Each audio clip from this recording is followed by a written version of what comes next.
Flack math! Give me some math and I'll give you some flack. Flack math!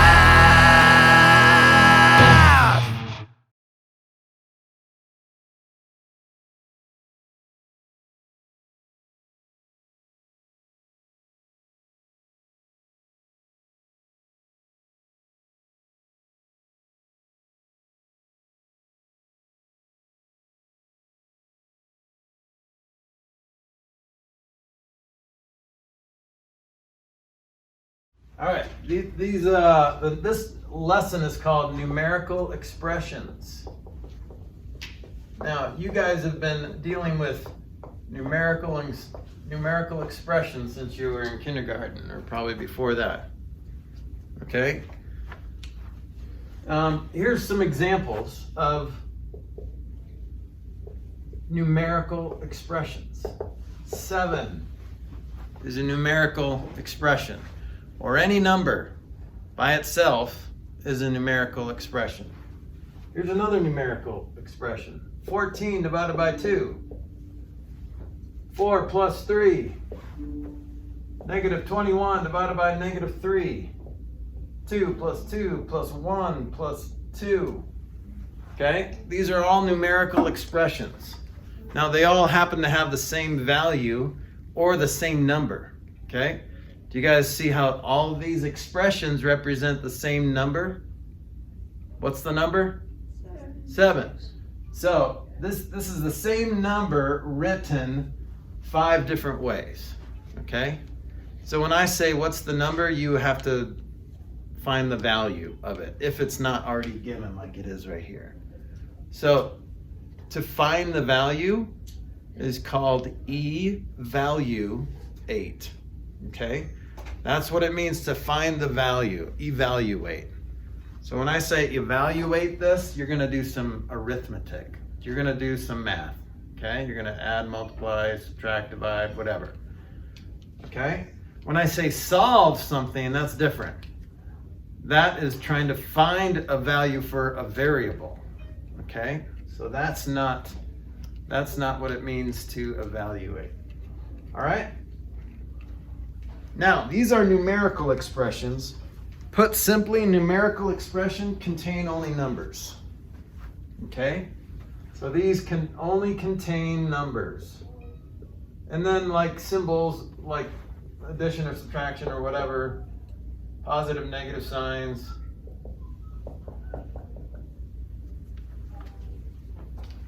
Okay?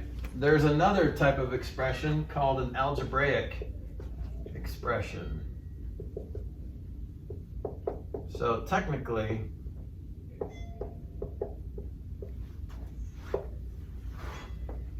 this is algebraic and numerical expressions. Any guess on what an algebraic expression is? If numerical expressions only contain numbers, what's an algebraic expression?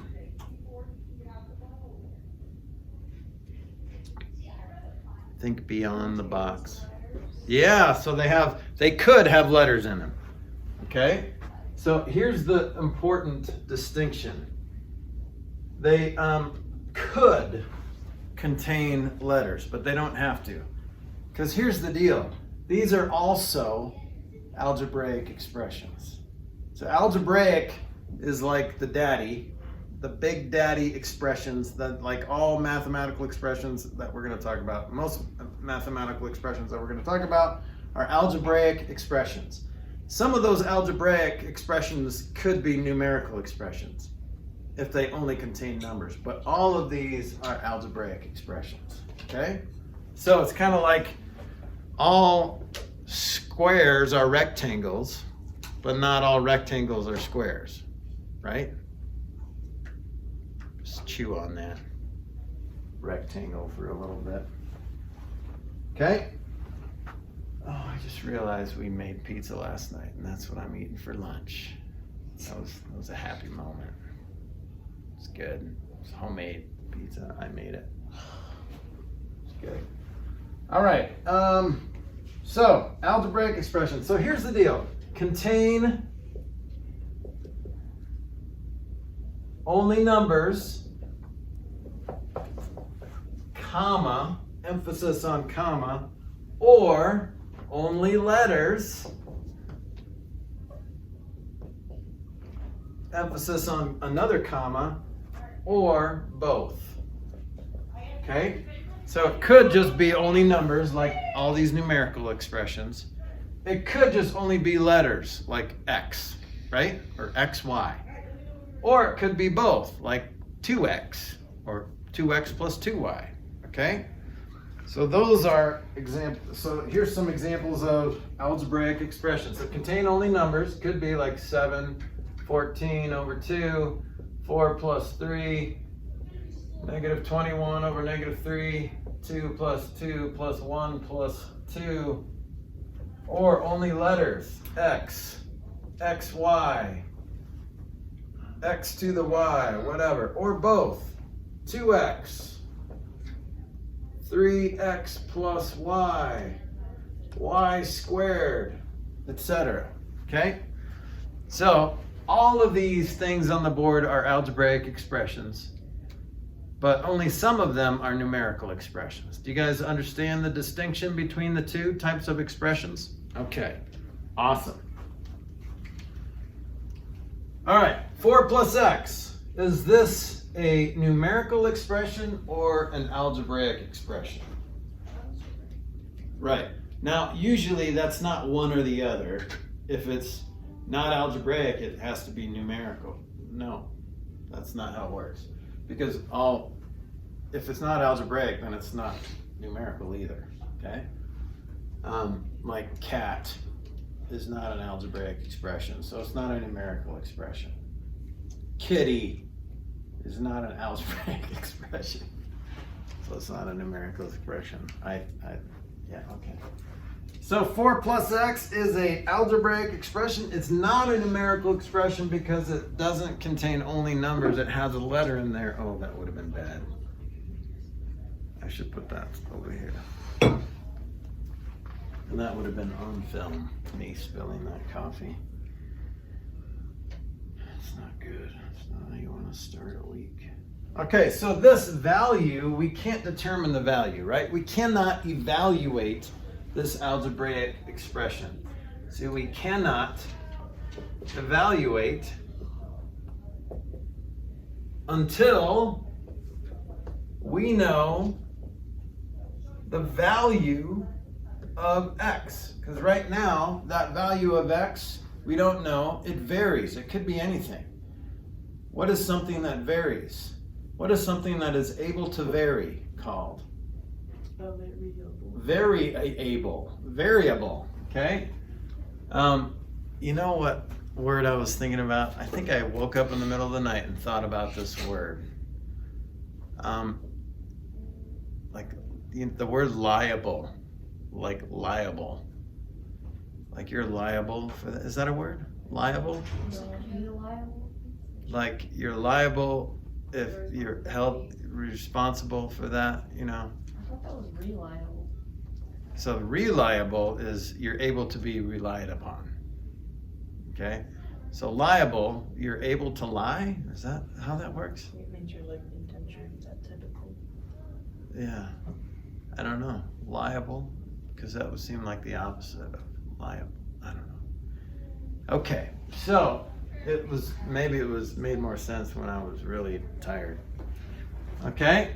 So it cannot evaluate until we know the value of x. So basically, the value depends on what we choose for x. Value depends on the value of x. Okay? So if x equals 5, then 4 plus x equals what? 9. Okay? So now we can evaluate it. If we have a value for x, we just plug that 5 in for x, or substitute it in, and then we chug it out. Okay? You guys heard the expression plug and chug? That's what we're doing here. You have it? It's great. It'll be stuck in your brain all day. So if you know the value of x, then you can just plug and chug. Plug in the value, plug in 5 for x and chug it out, okay? All right, so x can be changed or varied, so we call this a variable. So able to vary or change, that's why we call it a variable.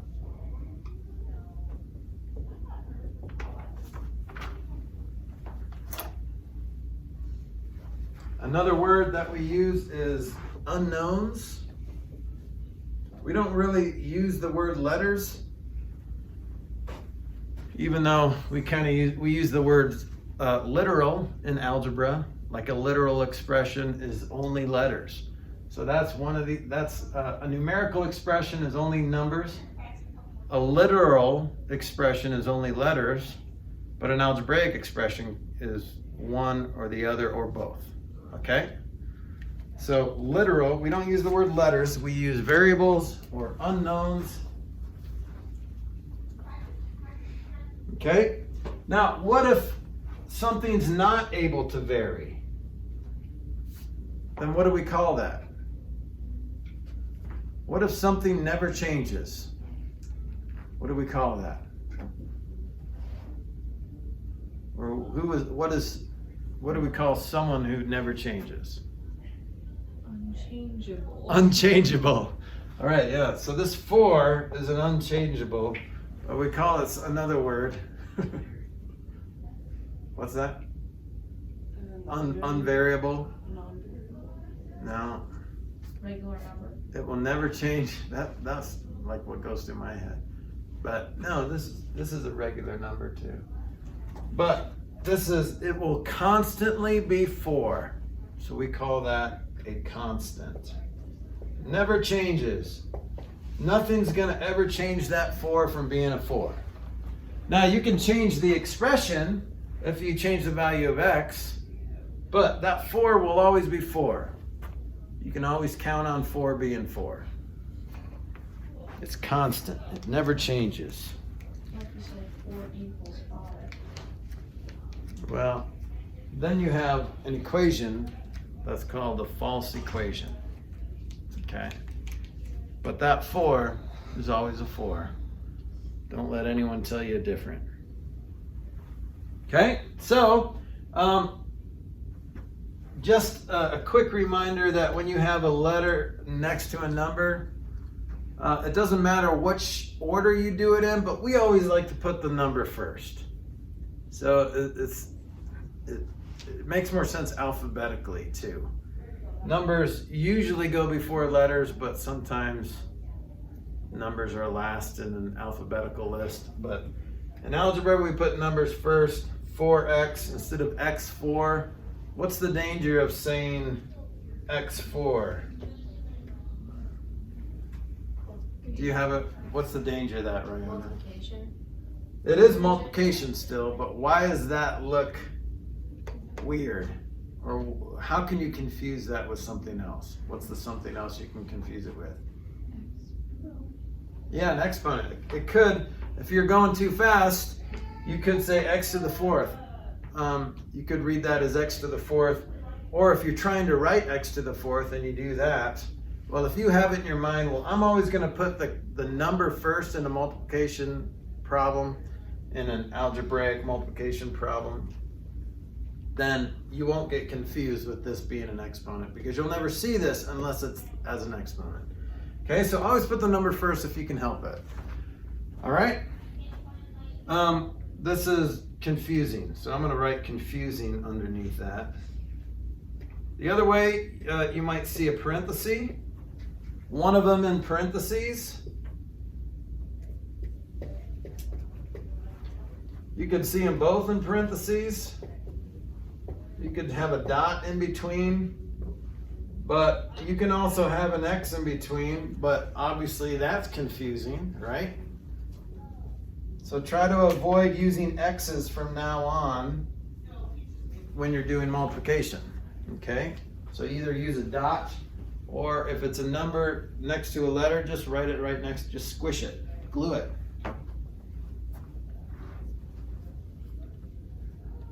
All right, so we are going to do basically the same thing we did in the last lesson, but we're going to do that with variables. So you have to do the order of operations, do all that, but then you have to plug in those values for the variables and then chug it out. Okay? So I'm going to give you some problems, and let's see if you can get these right. So I'll make a deal with you. If you get all, how many are there? 6 of these right, then you don't have to do one of your problem sets. Okay?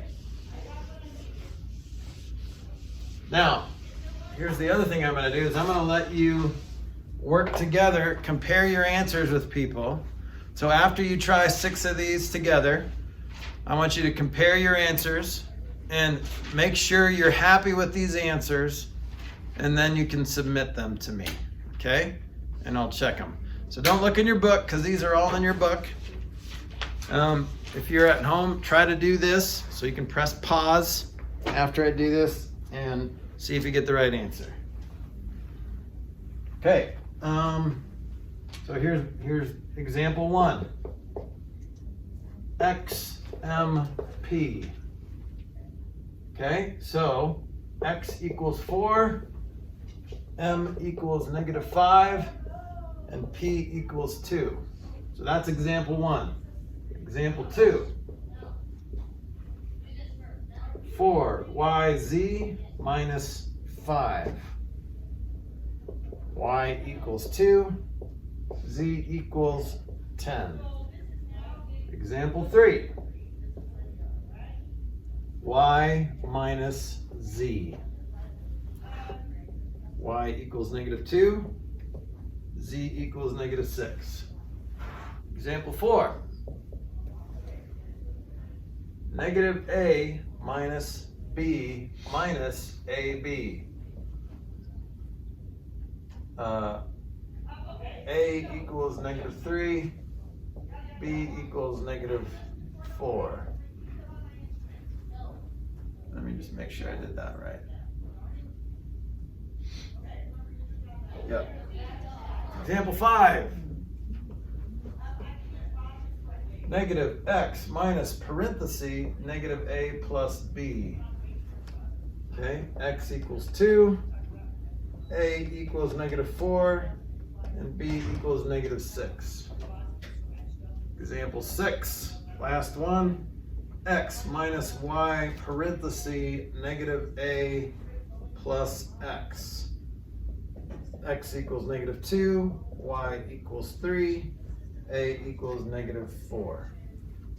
Okay, so I'm going to take a little bit of your stress off, and I'm going to do one of these problems. I'm going to do this first one, okay?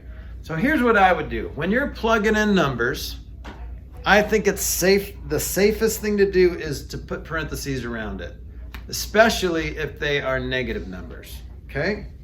So when you're substituting that 4 in for x, and this -5 in for m, and 2 in for p, put parentheses around it. So I got 4 times -5 times 2. Well, you can do that one, right?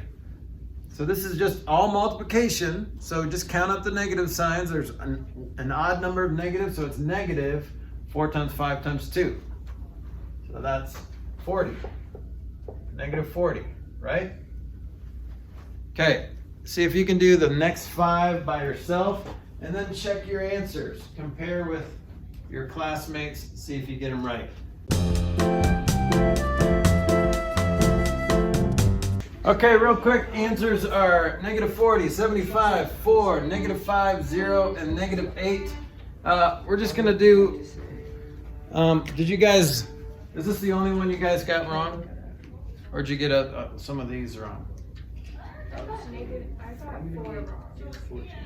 Number 4? Okay, I'm gonna do number 4 on video, so we have something on video. So what I'm gonna do is I'm going to plug in all these numbers, but I'm going to write everything else the same that's not a letter, okay?